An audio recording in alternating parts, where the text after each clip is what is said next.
Hi guys, मेरा नाम है जतिन अग्रवाल। आप जुड़ चुके हैं the bull of the last street channel के साथ और आज हम बात करने वाले आईटीसी की। अब आईटीसी मेरी पोजीशन अच्छी खासी है इसके अंदर। आई have a big chunk in my portfolio. हमारे क्लाइंट्स को भी हमने बाइंग करा रखी है आईटीसी के अंदर।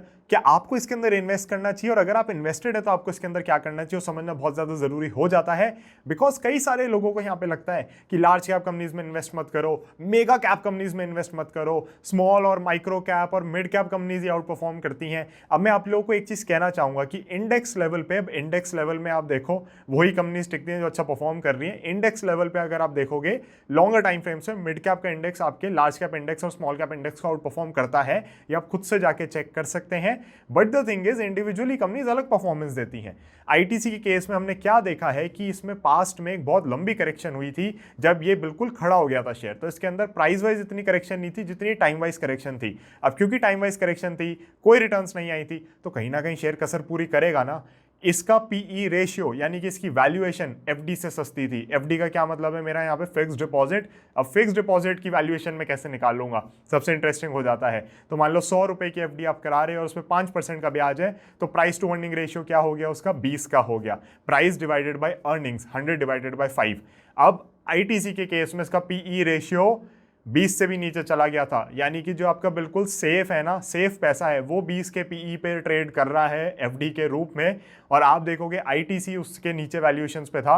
In fact ITC was growing faster than your FD rates of returns. तो कहीं ना कहीं जब ऐसी अपॉर्चुनिटी मार्केट में आती है ना, तो आपको आंख बंद करके भरोसा करके एक अच्छी चंक बाइंग करनी ही पड़ती है। तभी आपका पैसा यहाँ पे बनता है, तभी बड़ा पैसा यहाँ पे आपका बनता है। और अगेन जब ये शेयर्स मूव करते हैं 3 साल 4 साल 5 साल के लिए, तो आपको एक कैपिटल अप्रिसिएशन अपने पोर्टफोलियो के अंदर दिखता है, तब आपको दिखती है पोर्टफोलियो के अंदर रिटर्न्स। तो आईटीसी के केस के अंदर हुआ क्या, 7 ईयर्स कंसोलिडेशन, खड़ा हो गया शेयर, कोई परफॉर्मेंस नहीं, कोई रिटर्न्स नहीं, टाइम वाइज करेक्शन, उसके बाद ये भाई साहब चलने शुरू हुए।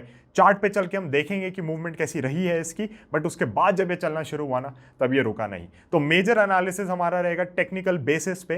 तो मैं आपको लेके चलूंगा ट्रेडिंग व्यू पे, वहां पे आप मुझे फॉलो भी कर सकते हैं। ट्रेडिंग व्यू की प्रोफाइल का लिंक डिस्क्रिप्शन में है, स्टॉक ट्वीट्स की प्रोफाइल का लिंक डिस्क्रिप्शन में है। मैं हर जगह चार्ट्स पोस्ट करता हूं। In fact the bull of the last street is now on Instagram as well. Instagram handle आपको यहाँ पे दिख रहा होगा, the bull of the last street का। तो चलते हैं सीधा स्क्रीन के ऊपर, वीडियो को वहीं पे एंड करेंगे, वहीं पे अपना एनालिसिस भी कंप्लीट करेंगे।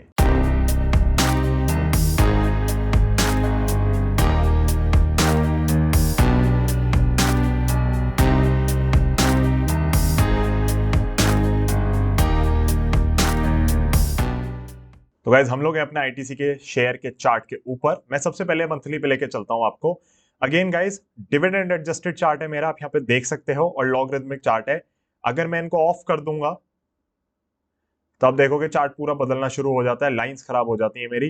तो डिविडेंड एडजस्टमेंट बहुत जरूरी है। क्यों जरूरी है, बिकॉज आईटीसी का शेयर बहुत ज्यादा डिविडेंड देता है, और जो शेयर्स इनसिग्निफिकेंट डिविडेंड देते हैं मैं कहता हूं उनमें भी एडजस्ट करके चलो, फर्क ही क्या पड़ता है। इनसिग्निफिकेंट है तो प्राइस एडजस्टमेंट भी इनसिग्निफिकेंट होता है कैंडल्स पे। लॉगरिथमिक चार्ट भी ऑन है, लॉग ऑफ कर दूंगा तो अगेन आप देखोगे चार्ट आपको सिमिलर दिखेगा, पर देखने में वो मजा नहीं रहता है, एक आपको क्लैरिटी नहीं रहती, क्योंकि रेट ऑफ चेंज कहीं ना कहीं देखना चाह रहे होते हैं लॉगरिथमिक चार्ट्स के साथ। तो मंथली लेवल्स पे हम सबसे पहले यहाँ पे जज करेंगे इसकी करेक्शन को। तो आप देखोगे कि लंबी करेक्शन थी, अच्छी खासी करेक्शन थी, कहीं ना कहीं 2022 में जाके करेक्शन खत्म हुई है, और ये करेक्शन आपकी स्टार्ट हुई थी 2017 में। तो यहां से तो कहीं ना कहीं हाई था इसका, जो इसके अंदर चली ही है करेक्शन। बट अगर आप देखोगे पास्ट में जाके, तो ये शेयर का प्राइस यहाँ कहीं पे भी बहुत सालों से खड़ा हुआ था। तो 6-7 साल की इसके अंदर अच्छी खासी सॉलिड करेक्शन रही है, और इसके अंदर कोई रिटर्न्स उस हिसाब से नहीं आई। अब इसने एक अच्छा चार्ट पैटर्न बनाया है मंथली पे, और उसके अंदर ब्रेकआउट इसने फिर दिया है, और उसके बाद से भाई साहब लगातार चल ही रहे हैं। इनफैक्ट गवर्नमेंट ने सिगरेट्स महंगी कर दी है, तो भी इसको कोई फर्क नहीं पड़ा है, ये अपना चलने में ही लगा हुआ है। सिगरेट जिस दिन महंगी हुई थी बजट वाले दिन पे, उस दिन की कैंडल आपकी ये रही, नीचे आया, स्टॉप लॉस छुआ और फिर ऊपर चल दिया है। तो इसके अंदर सबसे पहले समझना जरूरी है कि मंथली पे जो ब्रेकआउट है बहुत शानदार है। अब आप में से काफी लोग पूछेंगे कि यार रीजन क्या है इसका ना इतनी तेजी से चलने का। कोई रीजन नहीं होता। मेन रीजन क्या था, इसकी वैल्यूएशन बहुत सस्ती हो गई थी, इसके अंदर करेक्शन बहुत लंबे समय से चल रही थी, और फाइनली इसने डिसाइड किया कि करेक्शन खत्म करेंगे। और जब स्टॉक्स अपनी करेक्शन खत्म करते हैं तो वो तेजी से चलते हैं। क्या 6 साल पहले आईटीसी अच्छा शेयर नहीं था? बिल्कुल ऐसी कोई बात नहीं है। क्या कंपनी अच्छी नहीं थी? बिल्कुल ऐसी कोई बात नहीं है। तो ये सारी चीजें बहुत नॉर्मल है इन शेयर्स के लिए करना। स्टॉक मार्केट में ऐसी चीजें होती रहती हैं। इसके अंदर आप जबरदस्ती कोई ज्यादा लॉजिक ढूंढोगे, आपको कभी भी कुछ नहीं मिलने वाला। तो अब गाइज नेक्स्ट बात ये है कि आईटीसी के शेयर के अंदर करना क्या है। ये तो मान लो चलो आपने खरीद लिया, अब हमारी बाइंग जैसे हमने पहले यहाँ पे करी, फिर ऊपर लेवल्स, फिर ऊपर लेवल्स, फिर ऊपर लेवल्स, तो हम तो करते ही जा रहे हैं इसके अंदर लगातार बाइंग, एंड ये मेरी रोटेशनल बाइंग के अंदर one of the premier stocks है इस समय, जिसके अंदर मैं कंटिन्यूसली बाइंग कर रहा हूँ। इसने बीच में करेक्शन अच्छी खासी दी, ये भाई साहब अपना वापस खड़े हो गए थे, बहुत ही प्यारी करेक्शन इन्होंने पूरी करी अपनी, और उसके बाद फिर ऊपर चल दिया है शेयर। और आप इसके अंदर मेरे ख्याल से देखो स्टॉप लॉस बस ऊपर करते चलो, इसके अंदर कुछ भी नहीं है करने को। तो अभी मैं आपको ऑनेस्टली कहूंगा 325 बड़े टाइम हमने स्टॉप लॉस ऑब्जर्व किया है इसका, उसके बाद अभी ये ऊपर ब्रेकआउट दे गया, तो इसके अंदर कई लोगों को दिखेगा कि इसने एक ट्रायंगल सॉर्ट ऑफ फॉर्मेशन बनाई और उसके बाद ब्रेकआउट देके ऊपर चला है ये। तो आप देख सकते हैं यहाँ पे मैं आपको ट्रायंगल बना के दिखा रहा हूँ। तो उसके बाद ऊपर चल दिया वापस, उसके बाद इसने फिर ब्रेकआउट ब्रेकआउट ब्रेकआउट दिया, और उसके बाद फिर कहीं ना कहीं एक छोटी सी करेक्शन दी और फिर ऊपर चलना शुरू हो गया है। तो आप इसके अंदर अपने स्टॉप लॉसेस ऊपर करते चलो, मेरे को कोई दिक्कत नहीं लग रही। मेरे को सिंपल इसके अंदर मोमेंटम जब तक दिख रहा है तब तक मैं हूं, प्लस डिविडेंड इतना देती है कंपनी की पूछो ही मत, तो रिटर्न्स आपकी मैक्सिमाइज होती जाती हैं। अब अगर आप मार्केट कैप के हिसाब से देखोगे तो हो सकता है आप आईटीसी कभी ना खरीदो, बिकॉज आपको लगेगा कि यार मुझे छोटी कंपनी लेनी है, बट मेरे ख्याल से वो चीजें वर्क मेरे लिए नहीं करी आज तक, तो मैं ध्यान नहीं देता उन पे।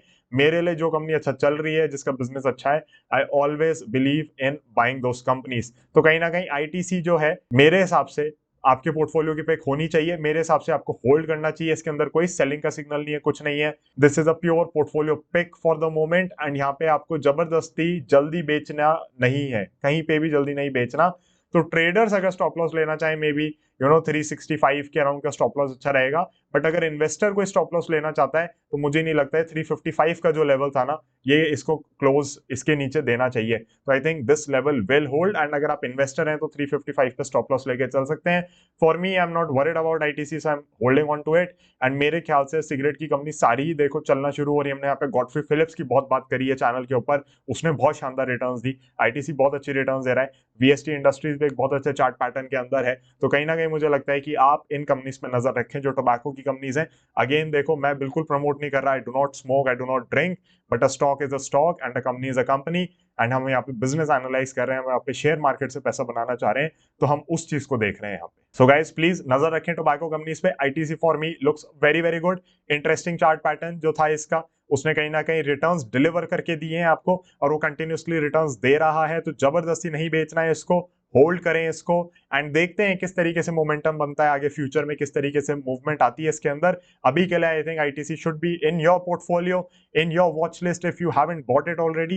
And again guys, videos are made for educational purpose. I have a firm by the name of Moneycraft, जो कि SEBI registered investment advisory firm है, जिसके थ्रू हम आपको एडवाइजरी सर्विसेज प्रोवाइड करते हैं। बट यहाँ पे मैं वीडियो जो बना रहा हूँ तो उसके अंदर मैंने आपको डिस्क्लेमर डिस्क्लोजर सारे दिए हैं कि क्लाइंट्स के पास है, हमारे पास है, एंड वो इसीलिए है क्योंकि ये एक बड़ी पोजीशन है हमारे पोर्टफोलियोज के अंदर। तो आईटीसी मेरे ख्याल से कोई दिक्कत नहीं है, चार्ट पैटर्न के हिसाब से कोई दिक्कत नहीं है, स्टॉप लॉसेज आपको यहाँ पे मैं दे रहा हूँ, कोई दिक्कत नहीं है। एंड कई सारे लोग देखो इसके अंदर क्या करेंगे, डिविडेंड एडजस्टमेंट ऑफ करके चार्ट देखेंगे, तो वो आपको चार्ट ना थोड़ा अलग दिखेगा, क्योंकि इसने बीच में हाई अलग मारे हुए हैं, तो आप देखोगे तो ये हाईज अलग आ रखे हैं जैसे। तो आप इस तरीके से भी अगर देखते हो ना, तो ये लेवल आपका कहीं ना कहीं यहीं टकरा रहा है जहां पे अभी हमने अपनी लाइन बनाई है।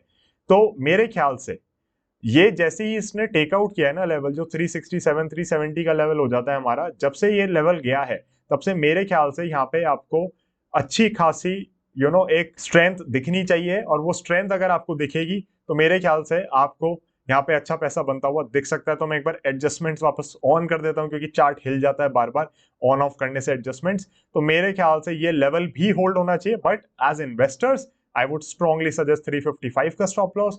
For traders, I would strongly suggest 365 का stop loss. And इसको हम रिवाइज कर देंगे, ये लेवल इसको नहीं काटना चाहिए, क्योंकि डिविडेंड एडजस्टमेंट ऑफ करके अगर मैं चार्ट देखता हूं तो फिर कहीं ना कहीं वो लेवल टेकआउट किया गया है इस चार्ट के थ्रू। इस स्टॉक ने उस लेवल को बहुत ही क्लियरली ब्रेकआउट देते हुए निकाला है, और इसने इसको होल्ड भी किया था। बट डोजीज बनाई इसने कई सारी डेली बेसिस पे, और फिर इसने ग्रीन कैंडल देके ऊपर खोलना शुरू किया है वापस। तो मैं आईटीसी में बुलिश हूं, मेरे को कोई दिक्कत नहीं लगती। Also guys I am planning to do a Q&A video, उसमें प्लीज आप मेरे को क्वेश्चंस भेजो, आप यहाँ पे कमेंट सेक्शन में क्वेश्चंस डालो। अगर आप नहीं डालोगे तो फिर मैं Q&A वीडियो अनफॉर्चुनेटली नहीं बना पाऊंगा। I started getting a few questions but they are not enough to make that video. So Q&A video के लिए मैं वेट कर रहा हूँ 1-2 हफ्ता और। If I get enough questions I will definitely make a Q&A video. Personal life, professional life, stock market, आप कुछ भी पूछना चाहे पूछ सकते हैं, and I will try to take all questions that are being asked in that video। थोड़ी लंबी भी होगी तो कर लेंगे। So guys, that is it for ITC. I'll be seeing you in another one. Bye bye. जय हिंद।